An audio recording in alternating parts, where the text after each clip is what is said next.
Bendiciones, ¿ya sabías la llave principal de la Biblia? Por todas tus respuestas, por todo lo que necesitas en tu vida, es la intimidad con Dios. Es una intimidad, el amor con Dios. El amor con Dios es todo lo que necesitamos. Eso incluye todo lo que necesita nuestro corazón. Eso está escrito en Marcos 12:30. Ahí dice, ama a Dios, ama. Amar es conocerlo. Amar es tener intimidad, comunión con Él. Ama a Dios con todo tu corazón, con todo tu alma y tu mente y todas tus fuerzas. Entonces todo lo que haces 24 horas por día y noche es buscar su presencia, pero estar en su presencia.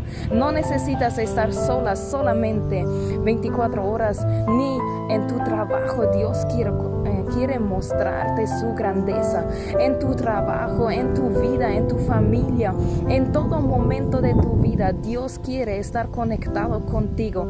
Dios quiere mostrarte su amor. Eso declaro sobre tu vida. Un encuentro sobrenatural, un encuentro íntimo con Dios en este día. Búscalo y Él te va a mostrar su amor. Y eso te bendigo y declaro sobre tu vida. Hoy es un día donde Dios quiere cambiarte, donde Dios quiere una intimidad contigo. Dios te bendiga.